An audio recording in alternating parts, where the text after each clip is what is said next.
आपको खबर करता हूँ, आजादी की जंग शुरू। मंगल, इस इनकलाब को तुम्हारी जरूरत है। इस इनकलाब को खून की जरूरत है, उसे मेरा होने दो।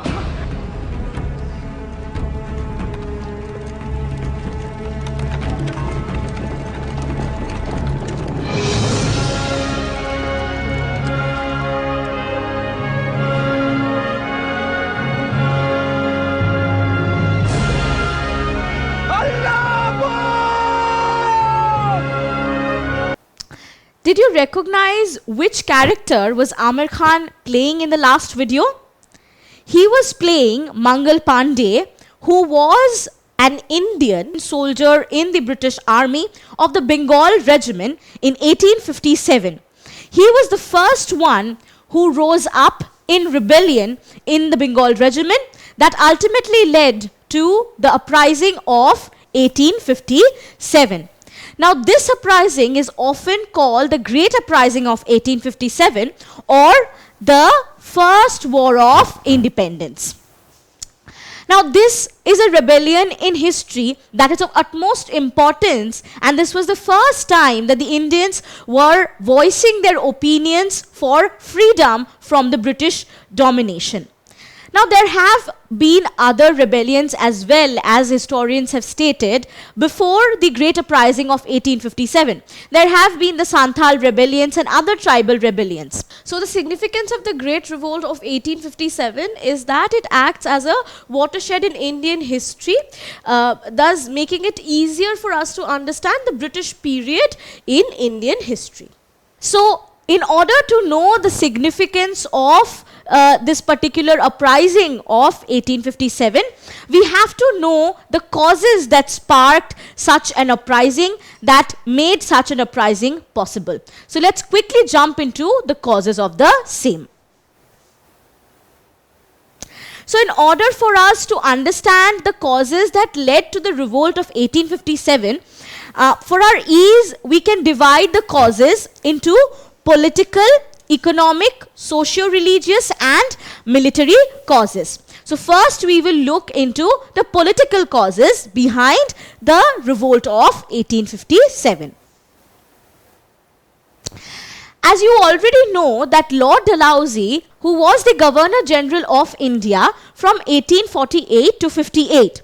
Now the British saw their expansionist policy, gain excess amount of success under Lord Dalhousie's leadership.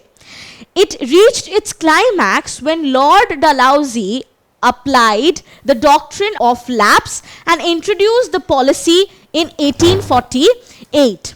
This policy stated that the Indian territories would be annexed in the absence of a natural heir. So basically, if the king would have an adopted son rather than a biological son, he would not be a legal heir to the throne, and that kingdom would automatically go in the hands of the British government, and the British government would take up the political administration of it. The first kingdom to go into the hands of the British was that of Nagpur. Nagpur, which was then tackled by Nana Sahib, who was the adopted son of Peshwa Bajirao II, had to give up his kingdom due to the doctrine of lapse. So Nana Sahib was forced to surrender Nagpur to the British under the policy of doctrine of lapse. The second is Rani Lakshmi Bai. We have all heard about Rani Lakshmi Bai and her valor. So Rani Lakshmi Bai, who was acting as a regent to her son at that point of time, was also to give up the kingdom because the son was an adopted son and was not a legal heir according to the doctrine of lapse. So Jhansi was taken over by the British under the policy of doctrine of lapse. Not only Nagpur and Jhansi, but over the course of 8 years, the British took over Jaipur, Jhansi, Udaipur, Satara, Nagpur and Sambalpur with the help of this new doctrine of lapse. So we can understand that how crucial the doctrine of lapse became for the British government to really get its first political hold on these kingdoms. Now, Lord Dalhousie went ahead with the clause of the doctrine of lapse, where he stated that all titles of the kings would be abolished. So, as per the policy of the doctrine of lapse, titles as well as pensions of the Indian princes were to be confiscated, were to be stopped. Now, at that point of time, it was the period when the Mughal Empire is in the decline, but the Mughal Emperor is still a subject of power, basically because he had a pan-India appeal. So, the then Mughal ruler Bahadur Shah II, who was of course very old, was situated on the throne at that point of time when British came in and had taken over India and now were politically gaining ground. So we see after the death of Bahadur Shah II, Lord Dalhousie announced that the title of the Mughal Emperor would be abolished after the death of Bahadur Shah. So this angered the people. We have to understand that, you know, Bahadur Shah was a pan-India face, and he was somebody who gave the people, the subjects, a legitimacy of, you know, being under one umbrella. So the people were obviously angered when such a blow was given to their emperor, to their head. So we can understand that the doctrine of lapse sort of angered not only the kings and the queens and people in administration in these kingdoms, but also the subjects. It was not just the policy of the doctrine of lapse that helped the British gain political control over India. Lord Wellesley also established an act that helped British gain control over the regional kingdoms, essentially the princely states. This was known as the Subsidiary Alliance, which was established in 1798. So what were the clauses of this Subsidiary Alliance? Under this, the regional king or the Nawab who signed the alliance had to give virtual administrative control of his kingdom to the British. So you see how the British almost very slowly devised plans where it could gain the political control from the Indian kings, from the native kings. So basically, they would have to sign the alliance, and if and when they sign the alliance, the actual power of deciding the political structure and the political decision making would go to the British, and the king would remain just a puppet head. So let's look into the main terms and clauses of the Subsidiary Alliance. The first clause was that the ruler had to dissolve his own army. So imagine a ruler who had his kingdom could not keep an army. Why? In case they rose in rebellion. So the British absolutely wanted to mitigate any opportunity of rebellion. So the next clause was that the king had to pay a subsidy for the maintenance of British troops in his territory. So basically, why would the kings anyway sign an alliance? The British stated that they would give a protection, right?